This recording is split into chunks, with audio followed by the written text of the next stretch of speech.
တည်နာရှင်ရွေးချယ်ထားသောကျမ်းစာတော်မြတ်ကိုဖတ်ကြားလိုပါတယ်။ဟေရှာယအနာဂတိကျမ်းအခန်းကြီး25အငယ်9ဟေရှာယအနာဂတိကျမ်းအခန်းကြီး25အငယ်9ထိုကာလ၌ကြည့်ရှုလော့ဤအရှင်ကငါတို့မျှော်လင့်သောငါတို့၏ဖျားသခင်သည်ငါတို့ကိုကယ်တင်တော်မူလိမ့်မည်ဤအရှင်ကငါတို့မျှော်လင့်သောသာဝရဖျားသည်ကယ်တင်တော်မူခြင်းကျေးဇူးကြောင့်ငါတို့သည်ဝမ်းမြောက်ရွှင်လန်းကြကုန်အံ့ဟုဆိုကြလိမ့်မည်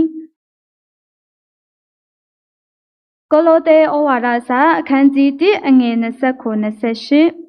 ကိုလိုသဲဩဝါဒစာအခန်းကြီး1အငယ်29-28တပန်းအမျိုးသားတို့တွင်ဤနက်နေသောအရာနှင့်ဆိုင်သောမဟာစည်းစိမ်က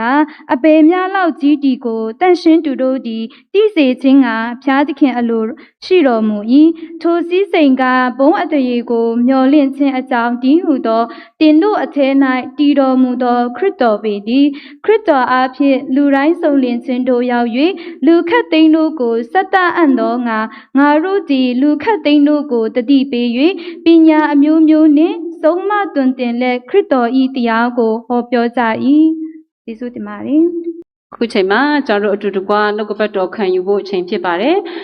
ကျွန်တော်တို့ဒီနေ့ယူတတန်နေ့ဖြစ်တဲ့အတွက်ကြောင့်မလို့မြန်မာနိုင်ငံနှစ်ချင်းအသင်းချုပ်ကနေပြီးတော့ကိုယ်စားလှယ်ဇလွတ်တဲ့ဆရာမကြီးလက်ထက်ကိုကျွန်တော်တို့အချိန်နိုင်အပ်ပါတယ်ချိန်နိုင်ပြင်ဆင်ပေးသောဘုရားသခင်ယေရှုတော်ကိုရတက်ချီးမွမ်းသလိုနှွေးထွေးစွာနဲ့ကြိုးဆိုပေးပါသော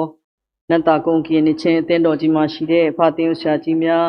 ဓမ္မမှုတော်ဆောင်များတင်းသူတင်းသားများအားလုံးတို့ကိုလည်းပဲတလုံးလို့နှုတ်ဆက်လျက်ပေါ့နော်သာပြုချင်ပါတယ်ယေရှုလည်းအများကြီးတင်ပါတယ်ဓမ္မအနေနဲ့ပေါ့နော်ကြောင်းညာဆရာရှိမှဖော်ပြသွားတဲ့စာအုပ်ကလေးနှုတ်ကိုအရင်ဆုံးပြောပြချင်ပါတယ်အဲ့ဒီပထမတုပ်ကတော့ဘုရားသခင်ဒီဇလန်တစ်ကိုရေးသည်ဆိုတဲ့အရာကတော့ကျွန်တော်တို့အသင်းတော်မှာပေါ့နော်ကျွန်တော်တို့ MCA ဆိုပြီးတော့ဒီမြန်မာ Church Alliance ဆိုပြီးတော့ကျွန်တော်တို့ဒီပါနဲ့ပေါ့နော်ဆက်သွယ်တဲ့ mission တစ်ခုရှိပါတယ်အဲ့ဒီမှာပေါ့နော်ဒီသင်းဥဆရာရဲ့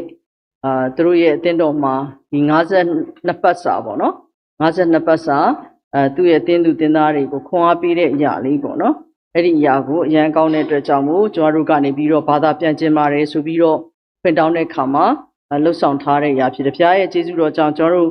ငွေရင်းနှီးမြှုပ်နှံစရာလည်းမလိုဘဲနဲ့ပေါ့နော်ပြင်ဆင်သလိုအဲ့ရတဲ့ရောင်းချ၍ရလာတဲ့ငွေကလည်းပဲကျွန်တော်တို့ဟင်းသဒပေါ့နော်သာသနာနယ်ကိုပေးလူသွားတာဖြစ်ပါတယ်နောက်တစ်ခုကတော့ကျွန်တော်တို့ဒီဗျာဒိတ်ချက်နဲ့သက်ဆိုင်ပြီးတော့ပေါ့နော်ကျွန်တော်တို့သွန်သင်ချက်အမျိုးမျိုးရှိတယ်ဒီစာကိုရေးသားတဲ့ဆရာဧပတကတော့သူ့နာမည်အရင်ကတော့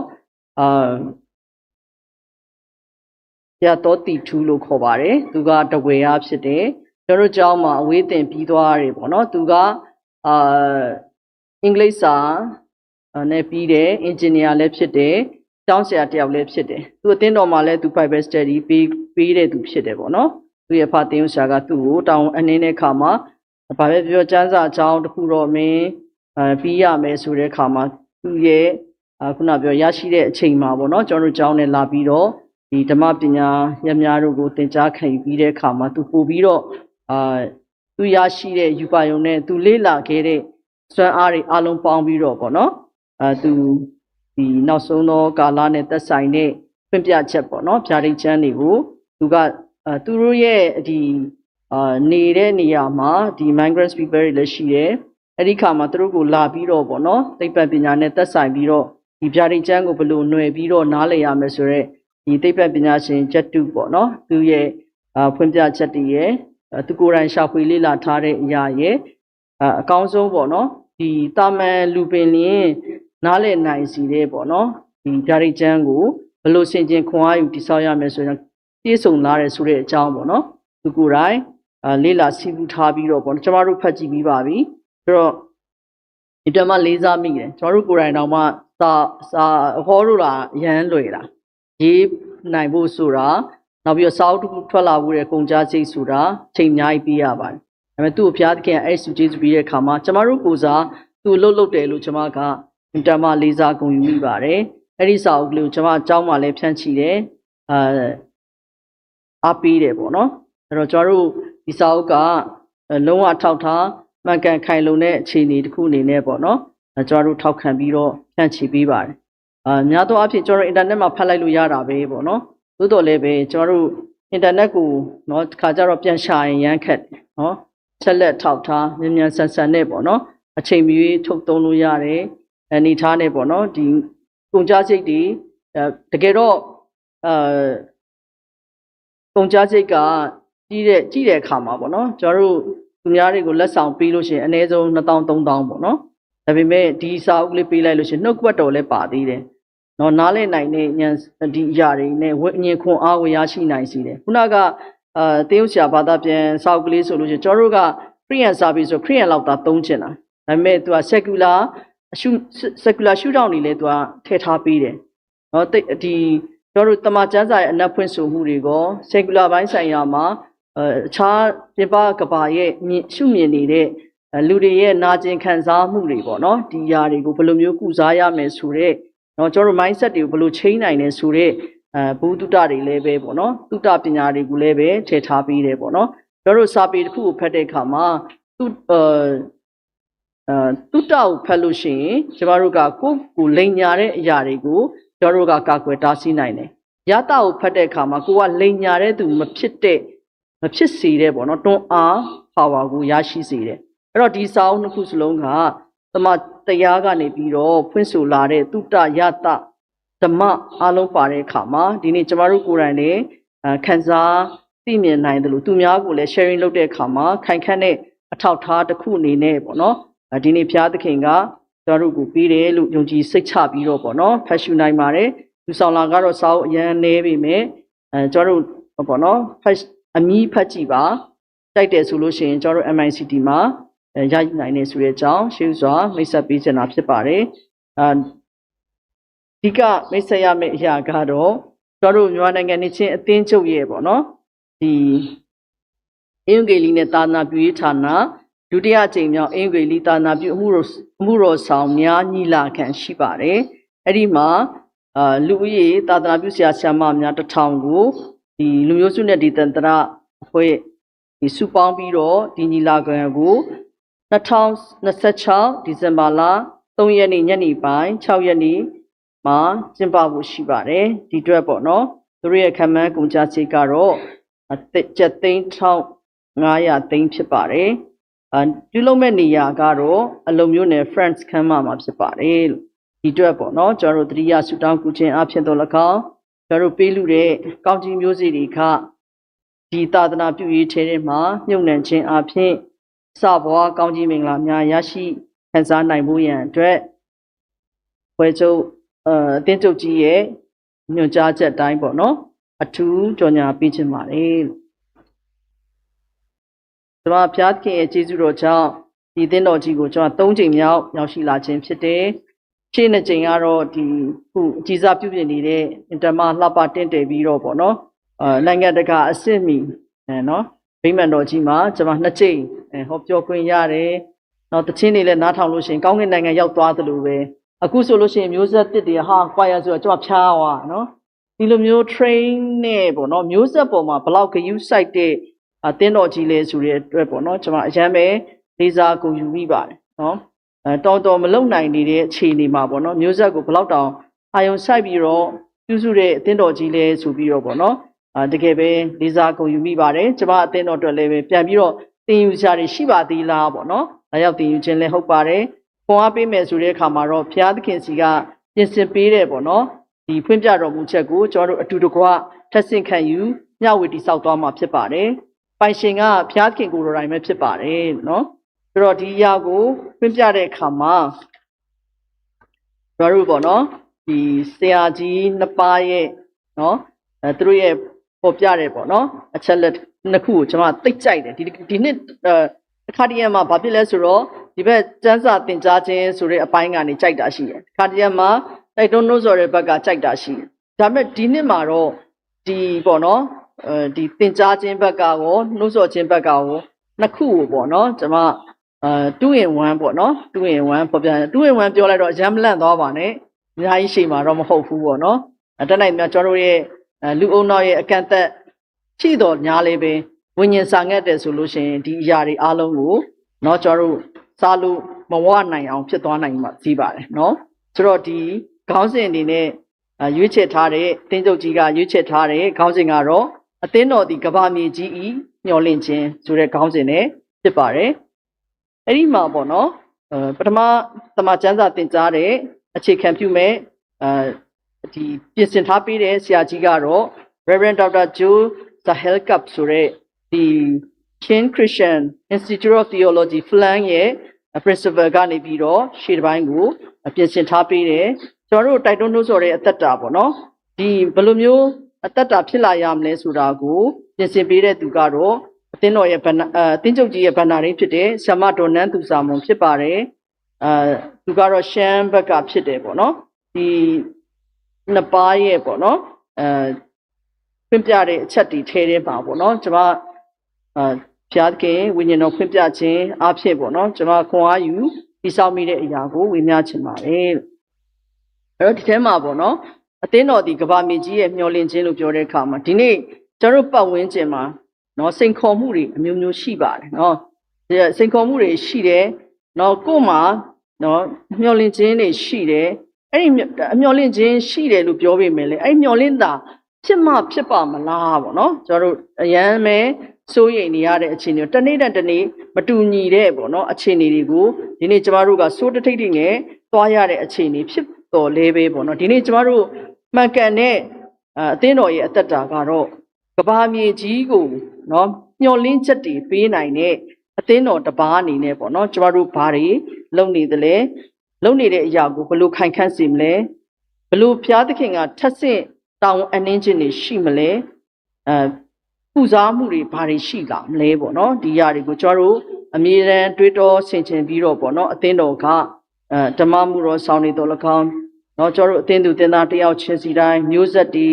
အမြဲတမ်းကျွန်တော်တို့ဒီနေ့လက်ဆင့်ကမ်းနေရတယ်ပေါ့နော်ဒီနေ့ခါတကယ်မှာချို့သင်းတော်တွေက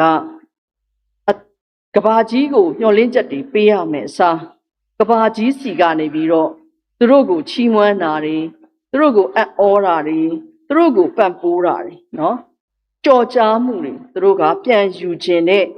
ကဘာအလောကကြီးစီကနေမျောလင့်နေတဲ့အသင်းတော်တွေဖြစ်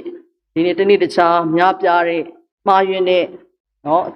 အခြေအနေတွေကိုဒီနေ့ကျမတို့ရင်ဆိုင်ကြုံတွေ့နေရပါတယ်အဲ့ဒီထဲမှာစစ်မှန်တဲ့ဘုရားသခင်ရဲ့ပေးတဲ့မျောလင့်ခြင်းကိုပေးနိုင်တဲ့အသင်းတော်ဖြစ်ဖို့ဒီနေ့ကျမတို့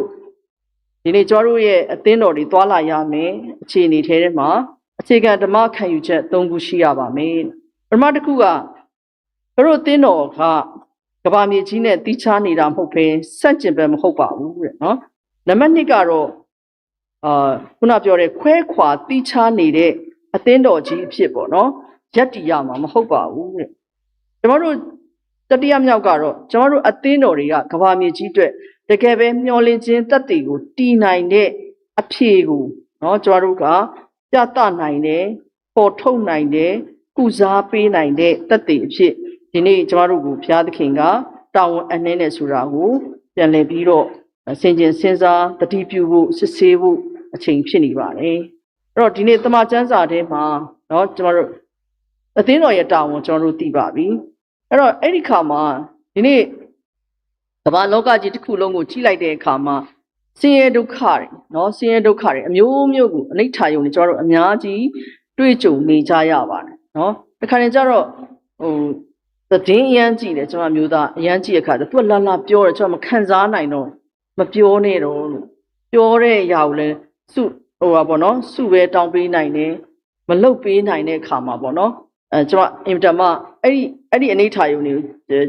ဒီကြောက်လန့်မှုရောစိုးရိမ်မှုရောဝမ်းနည်းမှုရောအဲ့ဒီအရာတွေကကျွန်မကိုကြာလီအိပ်ပျော်မရအောင်ပေါ့နော်နာကျင်မှုတွေခံစားရဆိုတဲ့အခါကျကျွန်မနောက်ဆုံးမကြားကျင်တော့ဘူးဆိုပြီးပြောမိတယ်ပေါ့နော်ဒါပေမဲ့ဒါကကျွန်တော်တို့ညင်းပယ်လို့လည်းမရဘူးရင်းဆိုင်လို့လည်းမရဘူးကြော်သွားလို့လည်းမရဘူးပေါ့နော်ဒီလိုအခြေအနေထဲမှာဒါဘာကြောင့်ဖြစ်တာလဲเนาะတခါတည်းမှာကျွန်တော်တို့ကဒီလိုဆင်းရဲဒုက္ခခံစားခြင်းငါတို့အတိုင်းနိုင်ငံကဘာတွေဖျားရဲ့တက်ခတ်ခြင်းခံနေရတာလဲအဲ့လိုစဉ်းစားမိတဲ့အပိုင်းတွေရှိတယ်တခါတည်းမှာဒီလိုမျိုးเนาะဒီခက်ခဲခြင်းတွေကเนาะဖျားကဒီလိုမျိုးပြင်ဆင်ပေးတာဘုရားသခင်ကရင်ဆိုင်စေတယ်ဆိုလို့ရှိရင်တော့ဒီခက်ခဲအကျက်တဲတွေရဲ့ခီးဆုံးမှာတော့ ဘုရားသခင်ရဲ့ရွေးနှုတ်ကယ်တင်ခြင်းအုပ်စိုးမှုက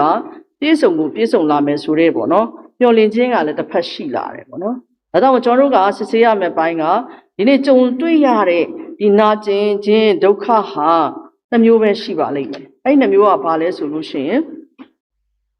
တော့မလိုလားအပ်တဲ့နာကျင်မှုတွေနော်မလိုလားအပ်တဲ့နာကျင်မှုတွေလားဒါမှမဟုတ်လိုအပ်တဲ့နာကျင်မှုလားပေါ့နော်ဒီအရာကိုကျွန်တော်တို့လက်ခံပြီးတော့စဉ်းစားမယ်အပိုင်းရှိလာပါတယ်အဲ့တော့တမန်ကျမ်းစာထဲမှာအာဗြဟံကိုဘုရားသခင်ကရွေးကောက်တဲ့အခါမှာနော်ရွေးကောက်လိုက်တဲ့အခါဟိုက်ချလောအရှင်ပြေဝါပြီလူမျိုးကြီးဖြစ်စေပြီမဟုတ်ပါဘူးသူ့ကိုပေးလိုက်တဲ့ဂတိတော်ကဘာလဲဆိုလို့ရှင်မင်းရဲ့လူမျိုးတော်ကနှစ်ပေါင်း400နော်တိုင်းတစ်ပါးမှာကျွန်ခံရမယ်နော်ရောသက်ဆိုလို့ရှင်လည်းပဲဟာအိမ်မက်လိုက်တာခေါင်းဆောင်ဖြစ်မယ်နော်နေလာကျေတွေကတော့မှနော်သူ့ဥညွှတ်ရတဲ့အခြေအနေရှိပဲပြောပြီးတော့နော်နှစ်ပေါင်း430ဒီကျွန်ဘွားကနေလွတ်မြောက်ဖို့ရန်အတွက်သူ့ကိုဘုရားသခင်ကရှေ့ပြီးပို့ခြင်းခံရပြန်တယ်မောရှေဆိုလို့ရှင်လည်းပဲခေါင်းဆောင်ဖြစ်ရွေးလိုက်တယ်နော်ဘယင်မင်းသားဖြစ်ကနေပြီးဟိုတိုးရင်းဖြစ်ကိုဘုရားသခင်ကအဆင့်ချပြီးတော့နော်နှစ်ပေါင်း40တောထဲမှာတင်တယ်ပြီးတဲ့အခါနောက်တဲ့နှစ်ပေါင်း40ညီးတွားမြည်တမ်းတဲ့လူမျိုးတော်ကိုနောက်ထပ်နှစ်ပေါင်း40စုစုပေါင်းနှစ်ပေါင်း80ဒုက္ခဆင်းရဲထဲမှာဒီခက်ခဲကြက်တဲထဲမှာဥဆောင်ရတယ်ပြီးတဲ့အခါမှာဣသေလလူမျိုးတော်နော်တိုင်းတစ်ပါးကိုနှစ်90ရောက်လိမ့်မယ်ဘာဖြစ်လို့ဘုရားသခင်နှစ်ပဲဟာနနီနဲ့ယေရမိချိန်ကာလမှာဟာနနီကနှစ်ပဲဗျာဒိတ်ပေးပြီးတော့ယေရမိကနှစ်ပေါင်း90လို့ပြောလိုက်တယ်ဒါပေမဲ့လူတွေကဒီဒုက္ခဆင်းရဲရဲ့အကြောင်းကိုဘာဖြစ်လဲတူထောင်းတာပဲလူချင်းတယ်နော်ကြာမြင့်တာမကြိုက်ဘုရားသခင်ကဒီလိုမျိုးကျမတို့လိုအပ်တဲ့နာကျင်မှုဒုက္ခရှိသလိုမလိုအပ်တဲ့နာကျင်မှုဒုက္ခကိုလည်းကျမတို့ကခွဲခြားသိမြင်ပြီးတော့အဲ့ဒီထဲမှာဘုရားသခင်ရဲ့အလိုတော်နဲ့အကြံစီတော်ရဲ့လွတ်မြောက်မှုကိုကျမတို့မှန်ကန်စွာပေါ့နော်အသက်တာမှာတိဆောက်သွားတတ်ဖို့လိုအပ်ပါတယ်တကယ်ပဲဘုရားသခင်ကလိုအပ်တဲ့ကျမတို့ကို training တောရက်တို့ပို့တယ်ဆိုတာတကယ်တော့သခင်ယေရှုကတောရက်ကိုသွားတယ်ဆိုတာဒုက္ခဆင်းရဲသွားခံတဲ့အရာကအပြစ်မဟုတ်ပါဘူးနော်ဝိညာဉ်ရေးက strength ခိုင်ခန့်မှုရန်အတွက်သခင်ယေရှုကတောရက်ကိုသွားပြီးတော့ဆူတောင်းဒါပေမဲ့ဒီလိုပဲဣသီလလူမျိုးတော့တောရက်ထဲမှာနှစ်ပေါင်း40ကျင်လည်ခိုင်းတဲ့အရာကညီးတွားခြင်းအတွက်မဟုတ်ပါဘူး။နောက်သူရင်ဆိုင်ရမယ့်ဒီရုပ်တုဆင်းတုပိုင်းဆိုင်ရာတွေနော်ဒီ civilization ရဖွင့်ပြိုးတဲ့ဒဏ်တွေကိုသူတို့ခံနိုင်ရှိဖို့ရန်အတွက်ကျွန်ဘဝကနေပြီးတော့သခင်ဘဝရောက်ဖို့ရန်အတွက်ဒီနေကျင့်ရတဲ့နာကျင်မှုဒုက္ခကိုနှစ်ပေါင်း40ဒါလိုအပ်တဲ့လိုအပ်တဲ့နာကျင်မှုဆင်းရဲဒုက္ခကိုသူတို့ကြုံတွေ့ကြရတယ်ဒီຢာတွေထဲမှာဘုရားသခင်ကခိုင်းတဲ့အတွက်ကြောင့်မို့ဘုရားသခင်ကသူတို့နဲ့အတူရှိပြီးတဲ့အခါမှာသူတို့အတွက်မျှော်လင့်ခြင်းရှိတယ်ဝိညာဉ်ပါရမီတွေသူတို့တိုးပွားလာတယ်ဘုရားသခင်ရဲ့လူမျိုးတော်ဖြစ်မင်းစည်းစိမ်ရှိတဲ့ယေဘရဟိတ်တယောက်ရဲ့တာဝန်ဝတ္တရားတွေကိုထမ်းရွက်နိုင်တဲ့ရင့်ကျက်မှုကိုပို့ဆောင်ပေးတယ်ဒါကြောင့်မို့ကျွန်တော်တို့လိုအပ်တဲ့ဘုရားသခင်ပေးလာတဲ့နာကျင်မှုဒုက္ခတွေဟာကျမတို့ကိုပျက်စီးသွားဖို့မဟုတ်ဘူး။ဘာတွေပေါ်ထွန်းလာနိုင်စေလဲဆိုလို့ရှိရင်ကျမတို့ဘုရားကိုပို့ပြီးတော့ကိုးစားတက်လာဖို့ဖြစ်စေတယ်။ယုံကြည်ခြင်းနဲ့စိတ်ရှည်သီးခံနိုင်ခြင်းတွေဖြစ်စေတယ်။ဘုရားသခင်ကိုနာခံတတ်တဲ့အသက်တာတွေဖြစ်စေတယ်။ဒါကလည်းကျွန်တော်တို့ကဘုရားသခင်ကိုစကားကိုနားထောင်နေထင်တာ 100% မဟုတ်နော်။ဒါကကြိုက်မဲ့ထင်ပြီးလုပ်တဲ့အရာတွေလည်းများတယ်။အခုလောကကြီးထဲမှာဆိုလို့ရှိရင်နမိတ်လက္ခဏာတွေသူ့နိုင်မှအဲ့တင်းတော်ကရှင်တန်တယ်နိုးကြတယ်ထင်တာတကယ်တော့ဘုရားသခင်ကသူ့ရဲ့ကျမ်းစာထဲမှာရှင်းရှင်းလေးဖော်ပြထားတာသခင်လို့ငါ့ကိုရှောက်တဲ့သူတိုင်းကောင်းကင်နိုင်ငံရောက်မှာမဟုတ်ဘူးနတ်ဆိုးတို့နှင်ထုတ်ပါပြီအနာကိုငြိမ်းစေပါပြီအဲ့လိုမျိုးလုပ်တဲ့အရာအခုကျမတို့မြောက်တကုံမှာဆိုလို့ရှိရင်ဒီစီလေးနဲ့ပုတ်တိုက်လိုက်တာနားပင်းတာပြန်ကောင်းသွားတယ်လက်သိမ်တာတွေပြန်ကောင်းသွားတယ်ခါနာတာခါကုန်းနေတာတွေပြန်ကောင်းသွားတယ်ဒါဆိုလို့ရှိရင်ဒီရတဲ့ဘုရားသခင်ကအခြားလူတွေကိုလည်းအခွင့်ပေးထားတဲ့အခါမှာဒီနေ့ဘုရားသခင်ရဲ့အလိုတော်ကသခင်ယေရှုတည်လည်းပဲဗေဒတတကံမှာပေါ့ဒီ38နှစ်ခြေလက်တည်နေတဲ့သူကိုတယောက်ပဲကူတာအားလုံးကိုမကူဘာကြောင့်လဲဆိုတော့ခမည်းတော်ကဒါအလုပ်ဆိုဒါပဲ 100% နားထောင်အပူအလိုမလုပ်ဘူးဒီနေ့ကျမတို့ကအလုပ်လုပ်တဲ့ချိန်ပြီးအပူတွေနဲ့ကျွန်တော်တို့အလုပ်ရှုပ်တာတွေအများကြီးရှိဒါကြောင့်ဘုရားသခင်ရဲ့စကားတော်ကိုနာခံခြင်းဆိုတဲ့တိကျတဲ့ message ကိုတိကျစွာဘုရားသခင်ကိုဂုဏ်ပေးနိုင်တဲ့ တီးပွင့်နိုင်တဲ့အသက်တာဖြစ်ဖို့ရန်အတွက်လည်းဒီနာကျင်မှုဒုက္ခဆင်းရဲကပံ့ပိုးပေးတယ်နံပါတ်4ကတော့အဆုံးတိုင်အောင်သစ္စာရှိခြင်းကိုပေါ်လွင်ထင်ရှားစေပါတယ်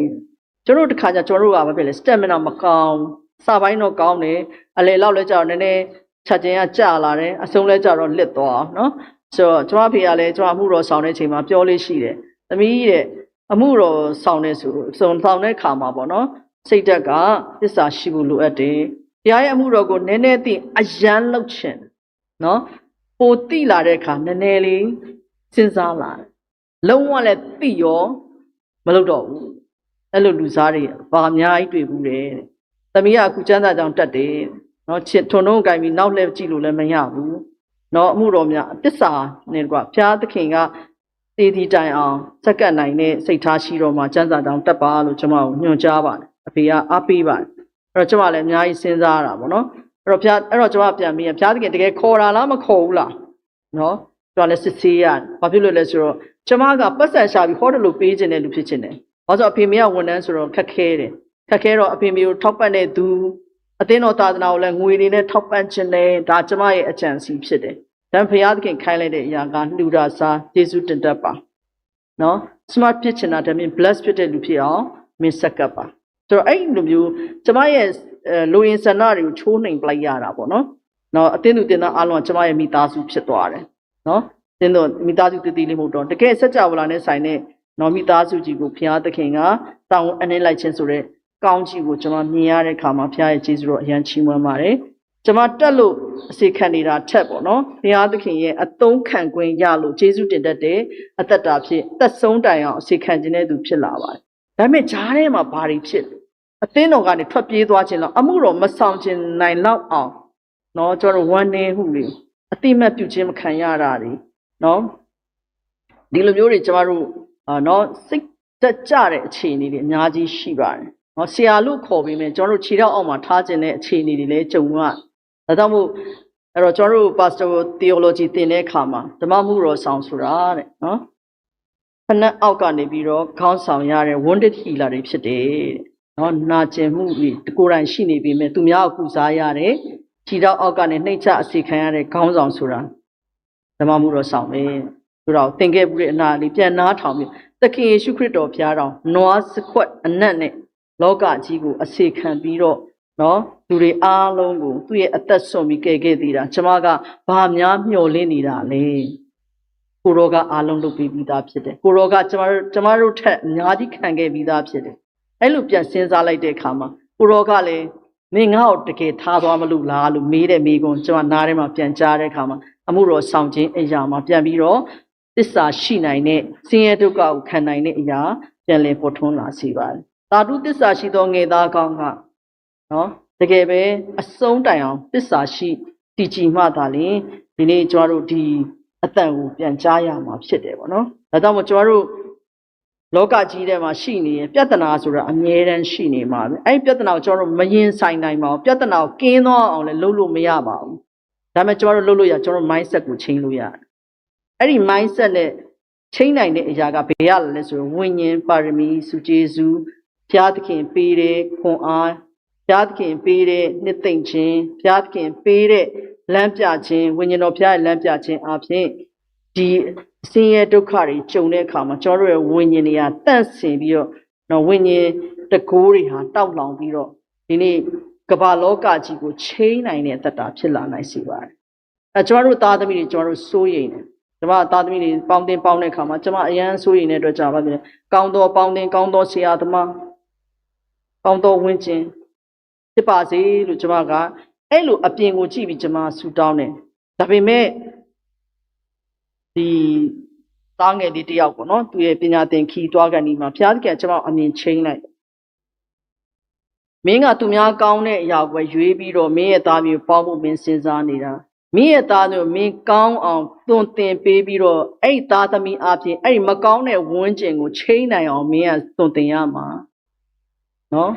်ဆောင်ရွက်ရမှာဖြစ်တယ်မင်းရဲ့အိမ်အတွင်းကနေစပြီးတော့ချိန်မှာဒါဆိုလို့ရှိရင်မင်းရဲ့အသင်းတော်ကချိန်လာမယ်အဲ့ဒီကလေးတွေဘယ်နိုင်ငံကိုပဲရောက်သူတို့ကိုသူများကလွှမ်းမိုးချဲ့လေထားတယ်သူတို့ကရောတက်ကဲ့သူတစ်ပါးကိုလွှမ်းမိုးချဲ့လေနိုင်တဲ့အသက်တာဖြစ်ဘုရားသခင်က ကောင်းကင်ရဲ့အခွင့်အာဏာတကိုးကိုမြေကြီးပေါ်မှာအဲ့ကလေးတွေကိုပေးမှာဖြစ်တယ်အဲ့ဒီဂတိတော်ကိုပြန်လည်ရရှိတဲ့အခါမှာကျမသားသမီးဘယ်မြန်မာနိုင်ငံထဲမှာရှိလဲကျမမစိုးရိမ်တော့နိုင်ငံခြားပို့လဲစိတ်ချရတာလည်းမဟုတ်ပါဘူးနော်ဆိုတော့ဘုရားသခင်နဲ့အတူရှိတဲ့နေရာတိုင်းဘုရားသခင်ကကိုယ့်ကိုဒါခိုင်းနေဆိုတာကိုအမြင်ရှင်းလင်းသွားတာနဲ့တပြိုင်နက်တည်းအဲ့ဒီဒုက္ခဆင်းရဲအားလုံးကဘုရားသခင်ဂတိတော်ကိုကင်ဆွဲခြင်းအပြင်ဘုရားသခင်အလိုတော်ရှိတဲ့ကောင်းကင်နိုင်ငံကနော်အရသာဟာမြေကြီးပေါ်မှာကောင်းကင်နိုင်ငံကဲ့သို့ချိန်နိုင်တဲ့အခွင့်ကိုဒီနေ့ကျွန်တော်တို့အနှင်းသွားမှာဖြစ်တယ်။အဲ့လိုမျိုးဒီကျွန်တော်တို့ရဲ့အသက်တာမှာမျှော်လင့်ခြင်းနဲ့ဘုရားသခင်ရဲ့နော်ပေးအပ်လာတဲ့တာဝန်ကိုကျွန်တော်တို့ကမြင်ပြီလားဂတိတော်မြင်ပြီလားယူပါယုံမြင်ပြီလားတကယ်လုံနေပြီလားပြန်လည်ဆန်းစစ်ဖို့ဖြစ်ပါတယ်။ဒါကြောင့်မို့သမာကျမ်းစာထဲမှာကျွန်တော်တို့ရင်ဆိုင်ရမယ့်ကဘာကြီးပေါ့နော်ဘုရားသခင်ဖြစ်စေခြင်းနဲ့ကဘာမြေကြီးဖြစ်ဖို့ကျွန်တော်တို့အသင်းတော်ကိုကျွန်တော်တို့ကိုနှုတ်ဘတ်သမာကျမ်းစာအပြင်ဘယ်လိုဖော်ပြနေလဲဆိုလို့ရှိရင်၅မျိုးဖြစ်စေခြင်းပါတယ်တဲ့နော်အသင်းတော်အပြင်ကဘာမြေကြီးကိုဘယ်လိုဖြစ်စေခြင်းတာလဲနံပါတ်1ချစ်ချင်းမေတ္တာနဲ့ပြည့်နေသောကဘာဖြစ်စေခြင်းတာဖြစ်တယ်ရှင်မသက်ခရစ်ဝင်ခန်းကြီး20အငယ်39ကနေ39ဖြစ်တယ်နံပါတ်1တရားမျှတခြင်းနဲ့ဂရုဏာပြည့်ဝနေတဲ့ကဘာကြီးဖြစ်စေခြင်းနဲ့နော်မိခါ6:8ပေါ့နော်3ကတော့ငြိမ်းချမ်းသောကဘာနော်အဲ့တော့ကျမကိုတပည့်လေးကသူကအဲ့ဘွဲ့မှာပေါ့နော်ကင်ပြည်နယ်ဘက်မှာဖြစ်တယ်သူကလွတ်မြောက်နေမျိုးလို့ပြောပေမဲ့မလွတ်မြောက်ပါဘူးကျမကို message ပို့တဲ့အချိန်မှာဆရာမကြီးပြစ်နေပြီဆူတောင်းပေးပါသူကအမြဲတမ်းကျမကိုအဲ့လိုပေါ့နော်ဆူတောင်းတဲ့အချိန်ဆိုလို့ရှိရင်အရေးပေါ်အမြဲတမ်းတင်တယ်အဲ့အချိန်မှာကျမဆူတောင်းပေးရတယ်ပြီးလို့ရှိရင်ဆရာမသမီးစာအုပ်တွေကကုန်မီးလောင်သွားပြီနေရာလက်တနေရာရွှေ့ရဘာမှမရှိတော့ဘူးအဲ့တော့ဆရာမကြီးအချက်လက်ပို့ပေးပါကျမသူ့ကိုပို့ပေးရလေရှိတယ်အဲ့တော့သူကဒီနေ့မှာဘာပြောလဲဆရာမတဲ့သမီးတဲ့ငိမ့်ချမ်းခြင်းကိုပေါ့နော်အားပေးခြင်းနဲ့တဲ့အဲ့ချက်လက်တွေပို့ပါပေါ့နော်ဆိုတော့ဒီနေ့ကျွန်တော်တို့အသက်တာမှာလူတိုင်းမှာလိုချင်နေတဲ့ငိမ့်ချမ်းခြင်းဟာဘလောက်တောင်အသက်နဲ့ရင်ပြီးတန်ဖိုးကြီးနေတဲ့ကမ္ဘာကြီးနော်နိုင်ငံကြီးဖြစ်နေလဲဆိုတော့ကျွန်တော်တို့ဝန်တာထားပေးဖို့ဖြစ်ပါတယ်နံပါတ်4ကတော့ပေါ့နော်အပြစ်နာကျင်မှုများနဲ့ကင်းတဲ့ကမ္ဘာနော်ဒါမျိုးကိုဘယ်ချိန်မှရမလဲဆိုတော့ဗျာဒိတ်ကျမ်းအခန်းကြီး24အငယ်4ပေါ့နော်ဘုရားသခင်ရဲ့နိုင်ငံတော်မှာပဲရှိတာဖြစ်တယ်အဲ့ဒီနိုင်ငံတော်ကိုမရရင်ဘလောက်တောင်ပို့ပြီးတော့နော်လောကကြီးထဲမှာလည်းမရဘူးတမလွန်မှာလည်းမရဘလောက်တောင်ဝမ်းနည်းစရာလဲပေါ့နော်တချို့ကလောကကြီးထဲမှာကြွယ်ဝခြင်းရှိတယ်တမလွန်မှာဆင်းရဲတာဒါတစ်မျိုးပေါ့နော်လောကမှာလည်းဆင်းရဲတမလွန်မှာလည်းဆင်းရဲဆိုရှုံးနေတယ်ဒီຢာတွေအတွက်အဲ့ဒီမျှော်လင့်ခြင်းတွေအတွက်တလောကကြီးထဲမှာဆင်းရဲနေပါစေနော်ထာဝရရဲ့နော်ငြိမ်းချမ်းမှုနာကျင်မှုကင်းတဲ့နေရာကိုမိတ်ဆက်ပေးဖို့အတွက်ဒီနေ့ဘုရားသခင်ကဒီနေ့ကျမတို့ကိုရွေးကောက်ထားတာဘလောက်တောင်ပျော်စရာကောင်းပါသလဲဘလောက်တောင်ကျေးဇူးတင်စရာကောင်းသလဲเนาะတရားကျွန်တော်တို့စဉ်းစားကြရှင်နံပါတ်5ကတော့မှန်ကန်သောဆက်သွယ်မှုရှိသောကဘာကြီးဖြစ်ဖို့เนาะကျမတို့ကဘလောက်ပဲဒီလိုလူများကြီးရှိနေပါစေတယောက်နဲ့တယောက်ယုံကြည်စိတ်ချမှုရှင်တလုံးတဝါရီဆိုတာဖြစ်မလားเนาะဘလောက်ပဲကျွန်တော်တို့အထူးသဖြင့်เนาะဆက်သွယ်မှုမှန်ကန်ဖို့အတွက်ပေါ့เนาะကျွန်တော်တို့ဒီမီဒီယာတွေနဲ့သုံးဆွဲတဲ့အခါမှာမီဒီယာတွေမှာ fake တွေကအများကြီးဖြစ်လာเนาะခဏငွေလိမ်ခံရတယ်ဆက်သွယ်တော့ပြော online shopping ဆိုလဲထိုနည်း၎င်းပဲကြတာတစ်ခုရောက်လာတာတစ်ခုเนาะအမျိုးကျွန်တော်တို့မှာဒုက္ခဆင်းရဲကြုံရတယ်ဆက်သွယ်ရေးမမှန်ကန်ဘူးတယောက်နဲ့တယောက်ယုံကြည်စိတ်ချလို့မရတဲ့အခြေအနေတွေเนาะဒီຢာတွေထဲထဲမှာကျွန်တော်တို့ကเนาะယုံကြည်စိတ်ချရပါတယ်ဆိုတော့ဘုရားသခင်ရဲ့ကိုယ်စလဲတော်တွေဖြစ်ဖို့ပေါ့เนาะကျွန်တော်တို့နော်ယေရုရှလင်မြို့မှာစယူဒပြည်ရှမာရိပြည်မြေကြီးစွန်းတိုင်အောင်နော်ယေရုရှလင်မြို့ဆိုတာဘာတူလဲဆိုလို့ရှိရင်တကယ်တော့ကျွန်တော်တို့ရဲ့ဒီယူဒလူမျိုးတွေပေါ့နော်ယူဒလူမျိုးဆိုကိုယ်တိုင်ကိုယ့်ရဲ့လူမျိုးထဲမှာအရင်ဆုံးဗိမာန်တော်ဖြစ်ဖို့ပေါ့နော်အဲ့တော့ယေရုရှလင်မြို့ကလည်းဘယ်နေရာလဲပေါ့နော်ယေရုရှလင်မြို့ကယေရုရှလင်မြို့ဘာလို့အရင်ကျွန်းတာလဲဗိမာန်တော်ရှိလို့ဖြစ်တယ်အဲ့ဒီဗိမာန်တော်ကဒီနေ့ကျွန်တော်တို့ကယေရုရှလင်မြို့သားနိုင်ငံသားတွေတော့မဟုတ်ဘူးနော်ဒါပေမဲ့ကျွန်တော်တို့မှာဗိမာန်တော်ဘယ်နေရာမှာလဲအခုဗိမာန်တော်ဖြတ်စည်းခြင်းခံရတဲ့သင်းတော်တွေရှိတယ်အသင်းတော်တွေပျောက်သွားတဲ့သင်းတော်တွေရှိတယ်ဒါပေမဲ့ကျွန်တော်တို့ကဒီနေ့ယနေ့တိုင်အောင်တက်ရှိလှုပ်ရှားနေတဲ့အသင်းတော်ဗိမာန်တော်ဘယ်ထဲမှာကျွန်တော်နှလုံးသားထဲမှာဖြစ်တယ်အဲ့ဒီနှလုံးသားခုနပြောတဲ့အချက်5ချက်နဲ့ဘုရားသခင်အလိုတော်ရှိတဲ့နှစ်သက်တဲ့နော်မျှော်လင့်ခြင်းကိုပေးနိုင်တဲ့ကဘာကြီးကိုတိဆောက်နိုင်တဲ့သူဖြစ်ဖို့ပေါ့နော်ဒီနေ့ဘုရားသခင်ကကျွန်တော်တို့ကို နှစ်သိမ့်ပေးတယ်ခွန်အားပေးတယ်ရရင်ချင်းရှိပြီးရောအလုပ်လုပ်ဖို့ရန်အတွက်ဒီနေ့နှုတ်ကပတ်တော်ကဟောပြလျက်ရှိပါတယ်အဲ့တော့ဒီနေ့ကျွန်တော်တို့ရဲ့အသက်တာမှာပေါ့နော်အဲ့တော့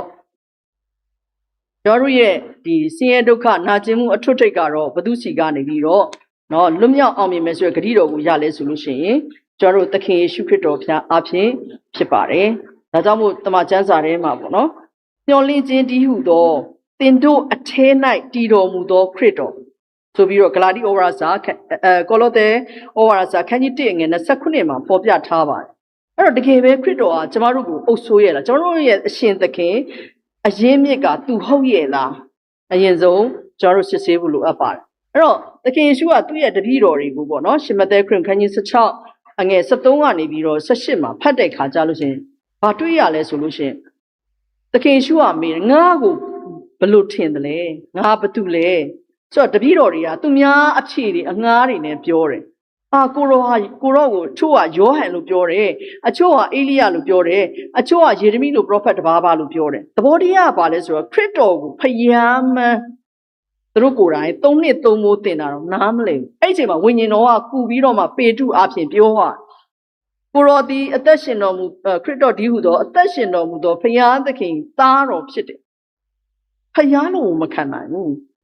ဖယားလို့ထင်နေပြီးတော့ဖယားမဟုတ်တဲ့အရာတွေနဲ့ပေါ့နော်နှိုင်းရှင်ပြီးတော့ဖယားကိုပေါ့နော်ပုံဖော်နေကြတာဖြစ်တယ်အဲ့တော့ယောဟန်ဆိုလို့ရှိရင်ဗာလဲဆိုလို့ရှိရင်တကယ်ပဲတစုံတယောက်ရဲ့နော်လူရဲ့ဥဆောင်မှုခေါင်းဆောင်ရဲ့ဥဆောင်မှုကိုဦးစားပေးပြီးတော့အစဉ်အလာတွေထဲမှာပိတ်မိနေတဲ့နော်တွာလာတဲ့အသက်ရှင်မှုဖြစ်တယ်နော်တကယ်ပဲခရစ်တော်ကိုနော်အဲ့တော့ကျွန်တော်တို့ငယ်ရလဲကြားဘူးတဲ့အရာပေါ့နော်လူမဲတယောက်ကဖျားเจ้าနဲ့ဝင်ဘူးလုပ်တဲ့အခါမှာမဝင်ခိုင်းဘူးပေါ့နော်မဝင်ခိုင်းတဲ့အခါမှာအဲ့ဒီအခါမှာတရားမျက်ရည်ကြပြီးဆူတောင်းတယ်ဖျားသခင်သူ့စကားပြောတယ်နော်မင်းမပြောနဲ့ငါတော့ဝင်လို့မရဘူးလူမျိုးရေးခွဲခြားမှုရှိတဲ့အတွက်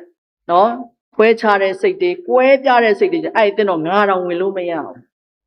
ပြောချင်တဲ့သဘောကဒီနေ့အစဉ်အလာတွေနော်ဒီຢာတွေကတကယ်ပဲနှုတ်ကပတ်တော်ကိုနော်ကြီးထွားစေတဲ့ပံ့ပိုးမှု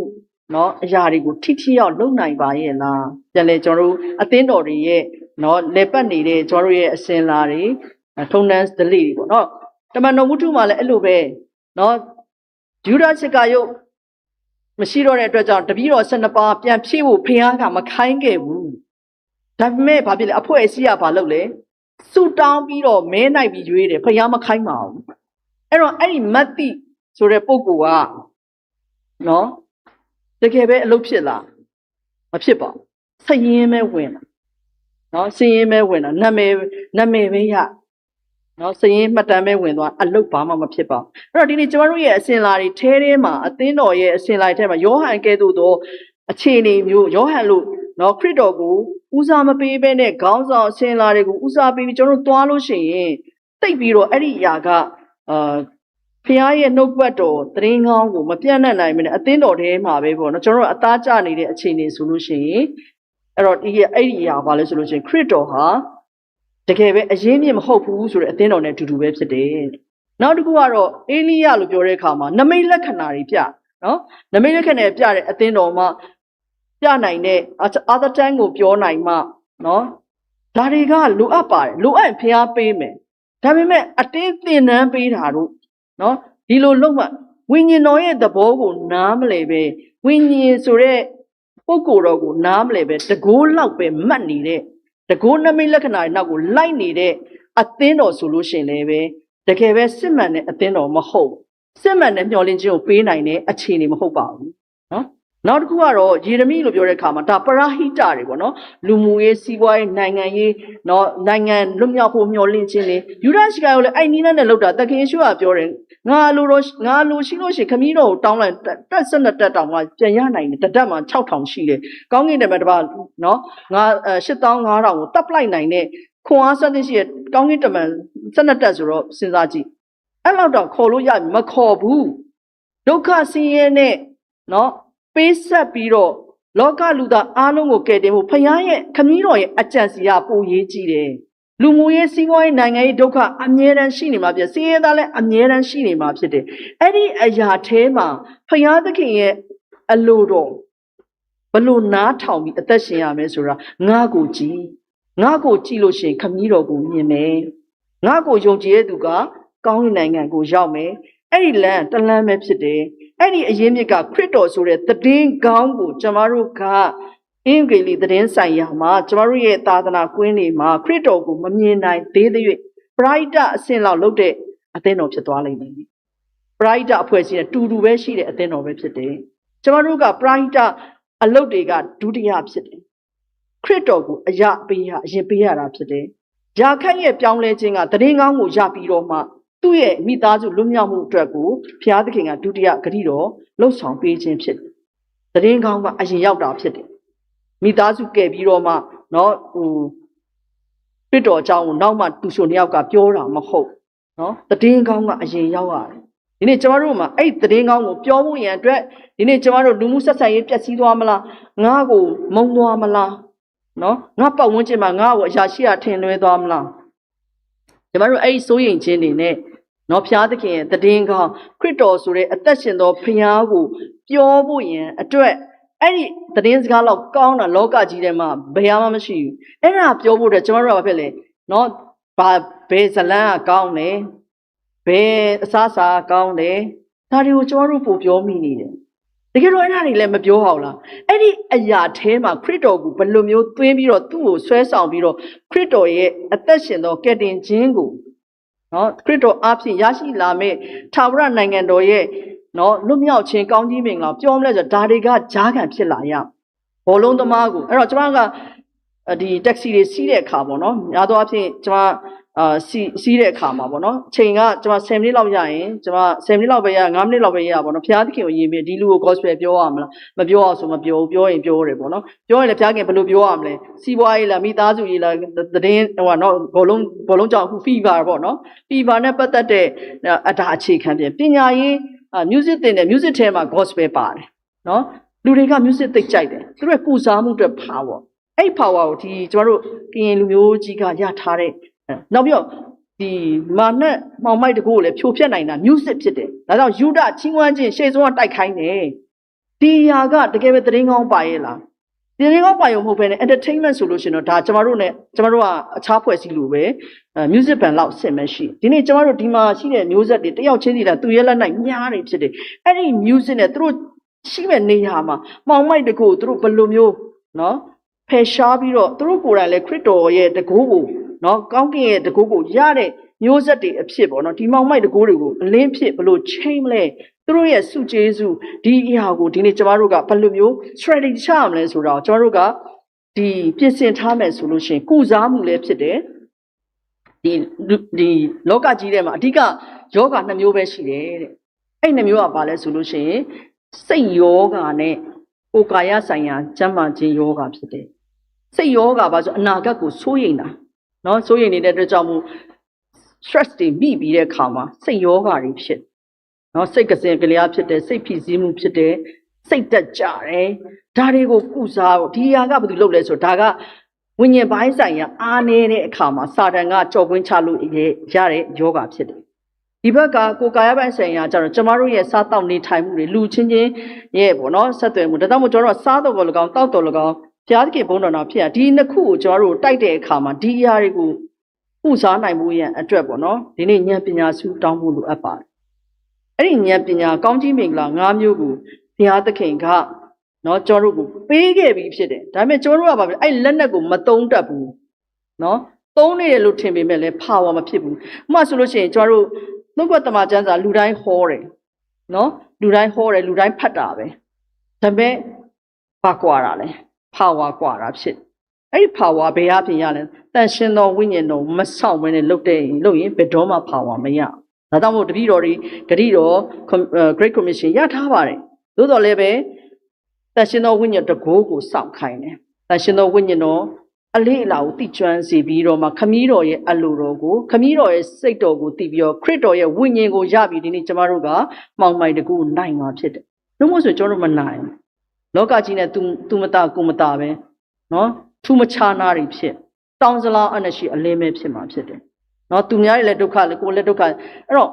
ဘုရားသခင်ကဒီဣသေလလူမျိုးတော်ကိုပေါ့နော်သူတို့ရဲ့တကယ်ဂန်ဝင်ထုတ်ဆောင်ခြင်းခီးစဉ်တွေကိုကြည့်ပါဒုက္ခတူတူခံရမယ်နမိတ်လက္ခဏာလည်းရှိတယ်လို့ပြီးချာဘုရားသခင်ကဖယ်ထုတ်ပြီးတော့လောကကြီးကလူတွေပဲခံရမယ်အရာအဖြစ်နမိတ်လက္ခဏာနဲ့ယုံကြည်သူကိုတကယ်ပဲလွတ်မြောက်ခြင်းနဲ့ပေါ်ပြတဲ့နမိတ်လက္ခဏာဆိုပြီးရှိပါနော်ဒါကြောင့်ဒီနေ့ကျမတို့ရဲ့အသက်တာမှာဘယ်လိုပဲရှိရှိဘုရားသခင်ရဲ့လူမျိုးတော်ဟာတူတကွနာကျင်ခံစားမှုကိုလည်းပဲခံနိုင်တဲ့အေမာနွေလအရှင်နဲ့တူဒုက္ခဆင်းရဲမှာအတူတူခံစားပေးတဲ့ဘုရားလည်းဟုတ်တယ်လို့ယေရှုဟူတဲ့အပြစ်ကနေကယ်ချွတ်တယ်အပြစ်ကနေကင်းကွာရတဲ့အခွင့်အပြစ်ကကျမတို့လာထိပါခွင့်မရတဲ့အသက်တာကိုလည်းပဲလှုပ်ဆောင်ပေးနိုင်တဲ့အကြံစီတော်တွေထဲထဲမှာဒီနေ့ကျမတို့ကနော်ခံဒီလိုအပ်တဲ့နာကျင်မှုလားနော်မလိုအပ်တဲ့နာကျင်မှုကိုကျွန်တော်တို့ဖြစ်စီသလားဆိုတော့အမြဲတမ်းပေါ့နော်ဆန်းစစ်ဖို့ရန်အတွက်ဓမ္မဒါတော့ပရမပြောခြင်းတဲ့သဘောကတော့ကျွန်တော်တို့အသက်တာမှာတကယ်အရေးမြစ်ဖြစ်တဲ့ခရစ်တော်ကိုတကယ်ပိုင်ရတဲ့သင်းကောင်းကနံပါတ်1ဖြစ်ရပါဘာကြောင့်လဲဒီခရစ်တော်အဖြစ်သူ့ရဲ့ပေးဆက်နာကျင်ခြင်းဟာတည်ခြင်းကလမ်းဆုံးမဟုတ်ခဲ့ပါဘူးเนาะသူ့ရဲ့ရှင်ပြန်ထမြောက်ခြင်းကျွန်တော်တို့ဂတိတော်အစစ်မှန်ကိုလုံးဝပြည့်စုံစေခဲ့တာဖြစ်တယ်အဲ့ဒီသူလှုပ်ဆောင်ပေးခဲ့တဲ့ဒီနာကျင်ပေးဆက်မှုဟာเนาะယခင်ယခုနောက်အားလုံးပြီးပြီเนาะကျွန်တော်တို့အတွက်သာဝရရှင်သန်နိုင်တဲ့ခွန်အားတွေညှို့လင်းချက်တွေကိုဖြစ်စီပါတယ်ဒါကြောင့်မို့သခင်ယေရှုမပါဘဲနဲ့ဝိညာဉ်တော်ရဲ့တကူလမ်းပြခြင်းမပါဘဲနဲ့ကျမတို့ရဲ့သင်းကောင်းသာသနာအငန်းတာလှုပ်ဆောင်ခြင်းအသက်ရှင်မှုဟာနော်သူများနဲ့ထူးမခြားနာဖြစ်တတ်ပါဒီအရာတွေပါမှသာဒီအရာတွေပါလာတဲ့အခါကျမတို့မမြင်နိုင်တဲ့အမှုသစ်ဇလန်းသစ်တတ်တဲ့အစ်တတ်တဲ့အပေါင်းကျမတို့ကလည်းအစ်ထပ်ပြီးတော့ခြံထားခိုင်းနိုင်တဲ့သူတွေဖြစ်ဖြားသခင်ကဆက်လက်အသုံးပြုသွားမှာဖြစ်ပါတယ်ကျမအနေနဲ့ပေါ့နော်လွန်ခဲ့တဲ့ Freddy မှာဆရာပေါ့နော်ဆရာ Octavius ပေါ့နော်ဒေါက်တာ Octavius ဒီသူပြောခဲ့တဲ့ lecture နဲ့ကျမသိကြိုက်တယ်သူတွေ့တဲ့နေရာတိုင်းပြောတယ်နော်ကျမတပည့်ကြီးဆိုတော့ဒါသူတို့လွတ်ကြပြီးသားဖြစ်တယ်ကျမခဏနော်ကြောက်နေရာတိရောက်တိုင်းပြောတာပေါ့နော်သူကဘာချပြသွားလဲဆိုတဲ့အခါကျတော့ဒီကောင်းသောရှမာရိပေါ့နော်ကောင်းသောရှမာရိကျွန်တော်တို့ဒီတော့ရဲ့တုန်တင်ချက်ဥပမာတော်ထဲမှာပေါ့နော်အဲ့တော့ဒီလူနာကိုဓမြတိုက်ပြီးတော့လဲနေတဲ့ယူဒလူနာခီးသွားကိုနော်ဒီယေဘရဟိတ်နဲ့လေဝိကဘလို့စဉ်းစားတာလဲဘာဖြစ်လို့မကူညီနိုင်ရတာလဲဒီမှာဒုက္ခဝေဒနာဖြစ်နေတယ်နော်မလိုလားအပ်တဲ့နာကျင်မှုဖြစ်နေတဲ့သူရဲ့မတရားမှုခံရတဲ့အရာပေါ်မှာဘလို့စဉ်းစားပြီးအလုပ်လုပ်တယ်လဲအဲ့တော့လေဝိနဲ့ယေဘရဟိတ်ကဘလို့စဉ်းစားလုပ်လဲဆိုရင်သူ့ကိုငါကူညီလိုက်ရင်ငါဘာဖြစ်သွားမလဲလို့စဉ်းစားတယ်ငါအတွက်စဉ်းစားတာနော်ငါအတွက်စဉ်းစားတာငါအလုပ်အတွက်စဉ်းစားတာနော်ငါရဲ့တာဝန်ပြက်ကွက်မလားဆိုတဲ့အရာပေါ်မှာစဉ်းစားတာအလုပ်တစ်ခုကိုတာဝန်ယူရင်ဘာဖြစ်လဲဆိုတော့အဖို့ခတွေပေးရအဲ့တော့မလုပ်လိုက်တာပို့ပြီးတော့နော်စိတ်ထဲမှာတော့ရှိပါတယ်မရှိတာတော့မဟုတ်လူတိုင်းရဲ့စိတ်ထဲမှာရှိတယ်ဒါပေမဲ့လက်တွေမဖြစ်သွားတာဒါပေမဲ့ရှမာရိကြတော့ဘာဖြစ်လဲသူ့လဲခရီးသွားပဲသူ့မှာလဲပတ်စံလိုမှာပဲနော်ပြီးတဲ့ခါမှာဒီလူကိုကဲ့ရင်နဲ့လေခုနပြောလို့သူ့ရဲ့ငွေကုန်ကြေးကျအချိန်နာကြီးသူသွားမဲ့ခရီးစဉ်အချိန်တွေပေါ်မှာအများကြီးပေးဆက်မယ်အဲ့ဒီမကောက်ဘူး तू ကသူ့မှာရှိတဲ့ပစ္စည်းတွေကိုနော်ပြီးတဲ့ခါမှာအဲ့တဲခိုကန်းကလည်းပေးရသေးတယ်နော်အဆုံးထိနောက်ခါပြန်လာအောင်မယ်နော်ပြန်လာပြီးတော့ဒီလူနာကိုနော်ပျောက်ကင်းတဲ့အထိနော်ကျမတို့တစ်ခါကျတော့တစ်ခါကောင်းမဲ့ကူညီတယ်အဆုံးထိမရောက်နော်ရှမာရိကအဲ့လိုမဟုတ်ဒီလူကိုငါမကူညီဒီလူဘာဖြစ်သွားမလဲသူကစဉ်းစားတာဟိုလေဝိနဲ့ယေဘရဟိတ်ကတော့ဘာဖြစ်လဲဒီလူကိုကူညီငါဘာဖြစ်သွားမလဲငါ့ကိုတည်ပြီးစဉ်းစားတယ်စဉ်းစားမှုကွာတဲ့အခါမှာလှုပ်ဆောင်တဲ့ရလက်ဘုရားသခင်အလိုတော်တကိုးတော်ပုံပေါ်လာတဲ့ညှော်လင့်ခြင်းရလက်ကဝါဟပါတယ်ဒီနေ့ကျမတို့ challenge အဲ့လိုရှိကျမတို့လည်းအားလုံးစီးပွားရေးခက်ခဲနေတယ်ကျမတို့သားသမီးအတွက်လည်းခက်ခဲနေသူများသားသမီးလည်းခက်ခဲအဓိကမျိုးဆက်နော်မျိုးဆက်ကြီးပေါ်မှာကျွန်တော်တို့မျိုးဆက်ပေါ်မှာကျွန်တော်တို့ဓမ္မစိုးရိမ်ပူပန်ဆုံးဖြစ်တယ်ပေါ့နော်စီးပွားရေးကြက်တဲခက်ခဲတာဒါကကျွန်တော်တို့မြန်မာနိုင်ငံမှာတော်သေးတယ် ချမောင်မင်းပြစ်ချလိုက်ချမောင်မင်းကောက်စားလို့ရတယ်မြောင်းထဲမှာလည်းငါရှာစားလို့ရသေးတယ်နော်ဒီလိုအခြေအနေရှိရကျွန်တော်အစားအစာမှာနည်းနည်းရောင်ရဲတင်နေလို့ရတယ်ဒါပေမဲ့ပြပဝင်လာတဲ့ဆေးတို့ပါလို့ဆိုကျွန်တော်ဒုက္ခရောက်ပြီနော်ဒီလိုအခြေအနေအတားဆီးတွေရှိပေမဲ့ဒီအခြေအနေအဲ့တော့ကျွန်တော်မျိုးသားလည်းကျွန်တော်ပြောတယ်ကျွန်တော်မျိုးသားနှလုံးဆေးတောက်ရတဲ့ခါကျတော့ဆေးကအလားတူကြီးလည်းရှိတယ်ကအလားတူတောင်မရတဲ့ချိန်ရှိတယ်အဲ့တော့သူပြောပြတယ်ယောဂပျောက်ကင်းစေနိုင်တာဆေးမဟုတ်ဘူး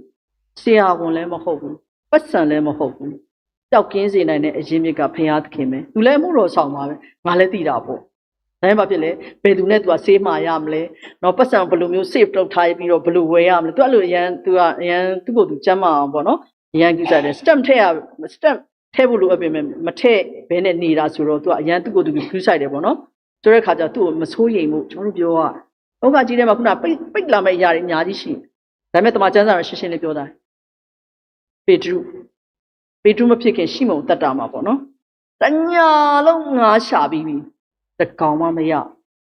ကိုတော့လေကားပေးသုံးတယ်ဟုတ်တယ်လေနော်အဲ့တော့တရားတော့ကြာသူလည်းမဆိုင်သေးဘူးဒါပေမဲ့ကိုတော့ဘာပဲလဲသွားရင်နဲ့ရအောင်ရွှေပိုက်ကုံကိုချာငါ့ကိုဥဆန်းတော့အသက်တာမှာ gospel ရောက်လာတဲ့အခါခရစ်တော်တကယ်သူ့နှလုံးသားနဲ့လက်ခံပြီးနားထောင်လိုက်တဲ့အခါမှာသူ့ရဲ့စီးပွားရေးသူ့ရဲ့မိသားစုသူ့ရဲ့နော်အရာအားလုံးတော့လမ်းပွင့်သွားပါတယ်။နောက်ဒီနေ့ကျွန်တော်တို့အသက်တာမှာဒီနေ့အပတ်စဉ်ကြားနေရတဲ့အရာနေ့တိုင်းဖတ်နေတဲ့ကျမ်းစာဖခင်သခင်နဲ့ relationship မှာဖခင်သခင်အသက်တော်ကိုပြန်နားထောင်တဲ့အလိုတော်အကျဉ်းစီကိုသိနိုင်တဲ့နှုတ်ကပတ်သမ္မာကျမ်းစာဖတ်ခြင်းဆိုတဲ့အဓိပ္ပာယ်ကိုတကယ်ပဲနားလည်သလိုဘုရားသခင်ရဲ့အကျဉ်းစီတော်ကိုလုံနိုင်ဖို့ရန်အတွက်တကိုးစွမ်းတတ္တိကိုလည်းတန်ရှင်းသောဝိညာဉ်တော်ထံမှာနီးခံဆောင်ဆိုင်ပြီးလှုပ်ဆောင်မယ်ဆိုလို့ရှိရင်ဒီနေ့ကျွန်တော်တို့အသက်တာမှာတကယ်ပဲမှန်ကန်တိကျတဲ့ဘုရားသခင်ရဲ့အလိုတော်နိုင်ငံတော်ကိုမြေကြီးပေါ်မှာတည်ထောင်နိုင်ပြီးတော့အဲ့ဒီသတင်းကောင်းအားဖြင့်ကျွန်တော်တို့မဖြစ်စေချင်တဲ့နော်လောကကြီးရဲ့နော်အတန်တိတ်နေရတဲ့နာကျင်မှုတွေအတွက်ကျွန်တော်တို့ကအတန်ဖြစ်လာနိုင်စေတယ်နော်ဘုရားသခင်ကျွန်တော်တို့ကလုံလို့ရင်ဘုရားကကျွန်တော်တို့ကိုကိုးစားသွေးတောင်းမယ်လို့ဖော်ပြထားတယ်။ဒါကြောင့်မို့ဒီနေ့ကျွန်တော်တို့ရဲ့အသက်တာမှာကျွန်တော်တို့လည်း wounded healer တွေဖြစ်ပေမဲ့ဒီနေ့ဘုရားသခင်ရဲ့လိုအပ်တဲ့ခွန်အားအစွမ်းတတ္တိနဲ့အဖြည့်တော့ဂတိတော်ရရှိပြီးတဲ့ကျွန်တော်တို့တွေကဒီနေ့နှွဲ့နေလို့မရတော့ပါဘူး။တကယ်ပဲဘုရားသခင်ပေးတဲ့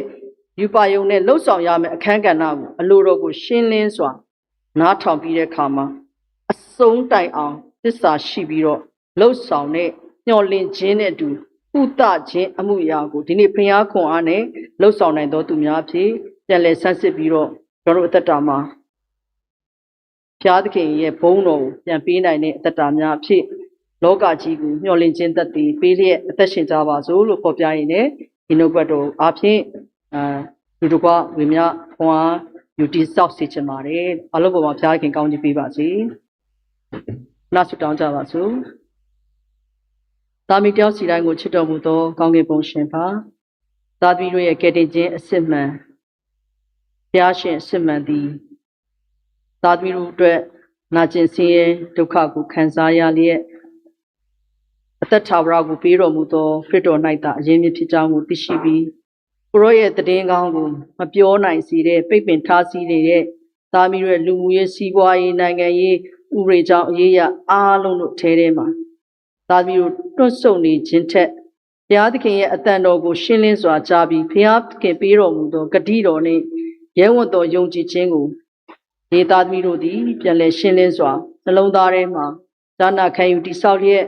ရောရှင်ပါဘုရားသခင်ချစ်တော်ရောရှင်ပါဘုရားခင်အလိုတော်ရှိသောကဘာမြေကြီးအတွက်မျှော်လင့်ခြင်းတတ်သည့်ပေါင်းတို့ကိုသာသမီတို့သည်သာတော်သခင်ယေရှုခရစ်တော်ဘုရားနည်းတူတက်တာမှာဝန်းရံနိုင်စေလျက်